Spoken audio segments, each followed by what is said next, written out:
Hello and welcome to FPL Mate, your best mate for World Cup fantasy content for the 2022 tournament. My name is Dan and today we are going to be doing a wildcard video for Matchday 2. I'm going to be using my wildcard in this matchday, and although we're going a little bit early on this team selection video, I feel like we should get a rough idea of what kind of team we want to be looking at. Maybe a few changes before deadline, which we'll talk about later.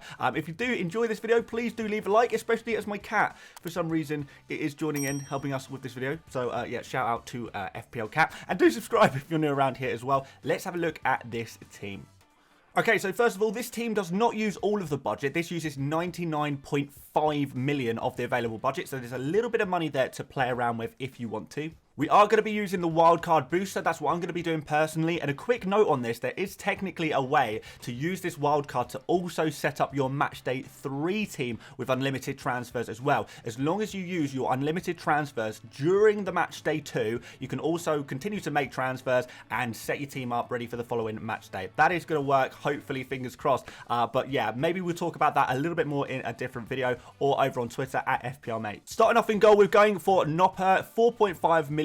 He's really the cheapest goalkeeper you can get from one of the major nations at the tournament, and they are playing against Ecuador. And I know Ecuador did score 2 goals against Qatar in the opening fixture, but Ecuador, generally speaking, and I have spoken about this before, they don't actually score too many goals. They're much better defensively than they are in attack. So therefore, I think there's going to be some available clean sheets for any team playing against Ecuador throughout the tournament, whether Ecuador make it out the group or not. Into defense, you can see we are doubled up on the Netherlands defense, but first of all, let's go for Sabali. So Sabali is going to be playing against Qatar. We saw in the opening game, Qatar were just not a very good team. You know, they obviously they are a team who are not as strong as some other teams in the tournament, and maybe if they weren't the host nation, would they be qualified for this tournament? You'd have to say probably not. So maybe riding their luck a little bit by being in this tournament at all, and maybe they could become the whipping boys of this tournament. So therefore, we do want to be attacking them a little bit. Maybe we should have been attacking them a little bit more in Matchday 1, but Matchday 2, it's not too late to correct our mistakes. So the cheapest defender from Senegal is going to be Sabali. He is nailed on. He's the only right back in the squad as well. So he's going to be available at 4 million. Very good price for him to go for, and hopefully get a clean sheet out of that. You never know, could get an attack in return, but clean sheets for a very cheap price, that is what we're kind of hoping for there. Denzel Dumfries is also a really good player. He is obviously another Netherlands defensive player alongside Nopper, so he's going to be quite good for attacking returns as well. One of the things we like about Dumfries and why he's so expensive is that he does play in super advanced attacking positions, and he has been known to get a decent amount of goals for the Netherlands. He is actually one of their main goal scoring players, and we know what happens when we have these defenders getting goals. We get a lot of points. Defenders just get so many points for scoring those goals that it's definitely worth going for a defender who is a goal scoring defender and hopefully get something that way. So fingers crossed, Dumfries is going to be a really nice pick. Maybe if Ecuador were to concede a goal or two, could Dumfries be the player to get that goal?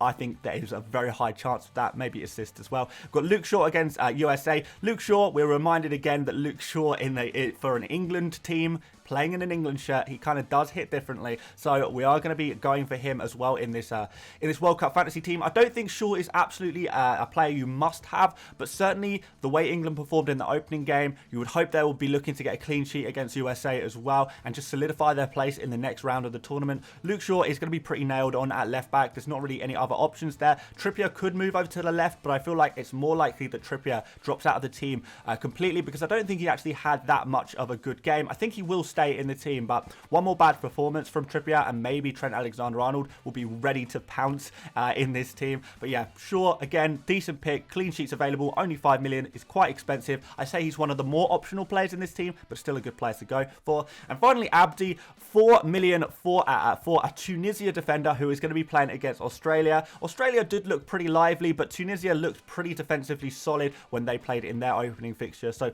maybe we feel like, you know, a Tunisia team, maybe a middling team in this tournament could possibly get a clean sheet. Let's see what they can do there. 4 million, again, very cheap price. And Abdi has actually scored a couple of goals in his international career. I think he scored 2 goals in his last 4 appearances for Tunisia. So again, we're looking for those goal scoring defenders. I'm not saying it's going to happen necessarily, but you want to pick those defenders who at least have a chance of scoring, who at least are going to get in those positions to get goals. And he's going to be playing fairly advanced in a wing back position as well, which is quite nice. Midfielders now, we have got another another Netherlands player in Bergwijn. Obviously, Bergwijn is going to be a very good price at 7 million. He's listed as a midfielder, even though he is going to be playing as a forward.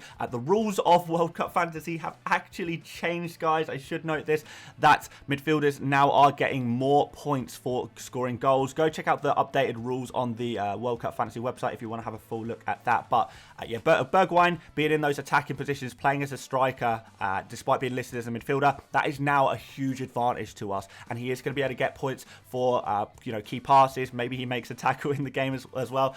Maybe a little bit less likely, but key passes are going to be important as well when those points are eventually added into the game. They will be, I'm sure. But anyway, yeah, good pick. Ecuador, a reasonably difficult fixture, which is why we're going more on the defensive side. But I still do want to make sure we are going a little bit in on the Netherlands attack, because this should be an easier fixture in theory than the opening game against Senegal. I guess we'll see, but yeah, I'm still not quite ready to go all in on the Netherlands attack. I think that is more something we will be doing in Matchday 3. We've got Saka after his phenomenal performance in the opening fixture against Iran.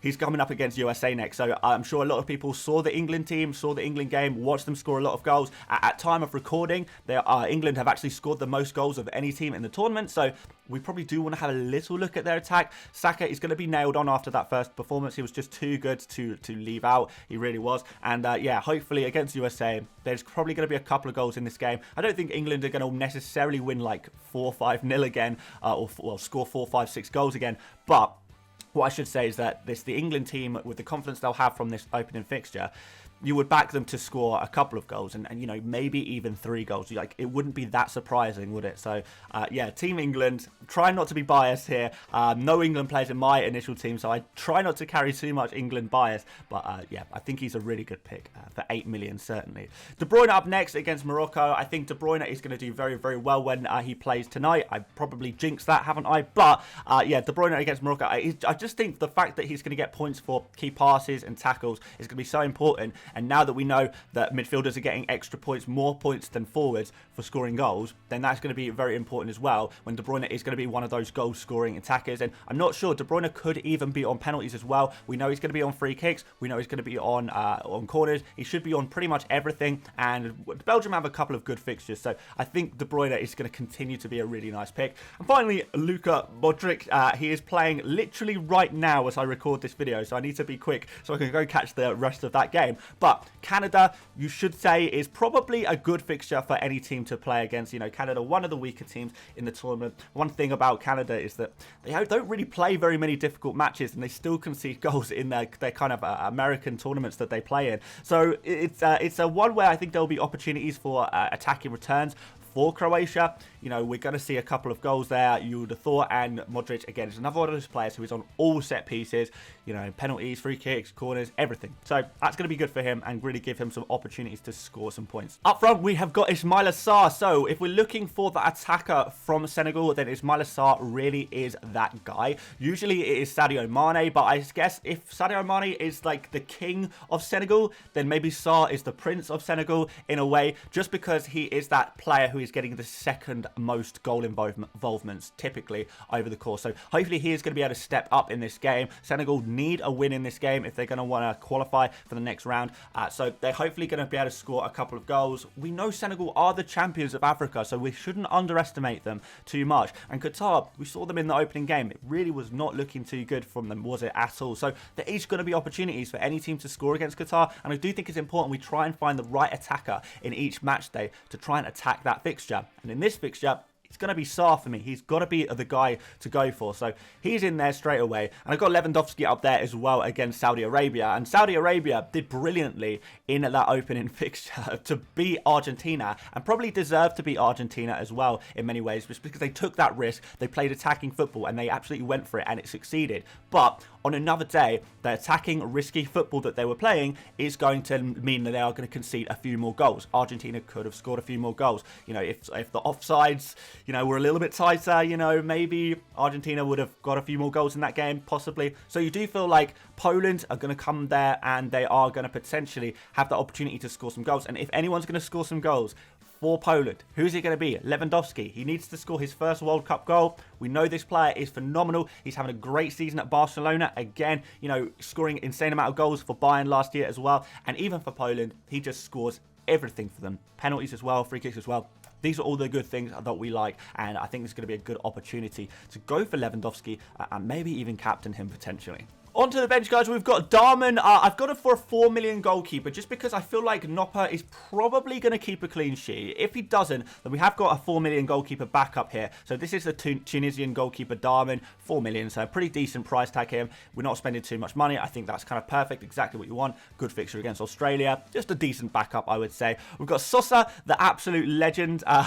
He's playing against Canada. So again, that should be a reasonably decent opportunity for a clean sheet. He's coming in at just 3.5 million, but I think there are other options to maybe upgrade Sosa to. We have got 0.5 million in the bank, remember, so maybe you could go Sosa to I don't know, maybe Matty Cash against Saudi Arabia. You could do Abdi to Matty Cash as well if you wanted to. That's the kind of other defender I would kind of be thinking about. We've got Neymar here as well and Paqueta, so we are going to be going for a couple of Brazil players to finish off the team. Obviously they're playing on later in the match day, so we'll be subbing them on later on. Depending on who fails in our starting 11, there will always be a couple of blankers. We can sub on these players that we've got in our bench to try and get a second chance. And a second chance with Neymar and Paqueta could be pretty nice. Paqueta should be playing in kind of an attacking midfield position, but he could also possibly play on the wing. And we know what Neymar's all about. He's going to be the star man, penalties, free kicks, corners, etc, etc, etc, doing the business, being an absolute star boy up against Switzerland, which I do think is a slightly easier fixture than the Serbia game that Brazil have in the opening match day. But still, Brazil are a fantastic team and we expect them to do very well regardless. Now, I know there is no France players in here, for example. I think there is opportunity for you to go for some France players. If you would rather go for Giroud instead of Sarr, or if you'd rather go for Mbappe instead of Neymar, that's absolutely fine. But remember, guys, you can't have everyone, and we do know that France are playing against Denmark. That is a difficult fixture for them. France have actually lost twice against Denmark in recent weeks, or recent months, I guess. So that is definitely something to consider before going too heavy on France, because Denmark is going to be a tough game for them. But I've tried to really go for those players with the high ceilings, players who have those fixtures where everything is favouring them. You know, good attackers versus weak defences, good defenders versus weak attacks, that kind of thing, really to maximise your potential of points. So I think this is actually going to look pretty good. And finally, we do need to add a captain's armband. Like I say, Lewandowski seems to be the standout captain in this match day, although I think there are other options as well. But yeah, if we go for Lewandowski to start off, I think there's a very high upside there, but we could potentially change to someone else later on in the match day. De Bruyne is there, obviously he's available. Modric, maybe you fancy him. Maybe even Neymar on the final day. That could all work in your favour. Just pick a player you like. I know a lot of you guys are going to want to go for Saka, but I still think I would prefer to go for likes of De Bruyne, Lewandowski, Neymar, the three big hitters. Or here's one more idea, guys. Maybe you take a punt on Sarr on that first day of match day 2 against Qatar. See what he does, and it's a big risk, I know, but at least you're taking the risk on your first captain. Remember, you get one captain switch after your captain's played.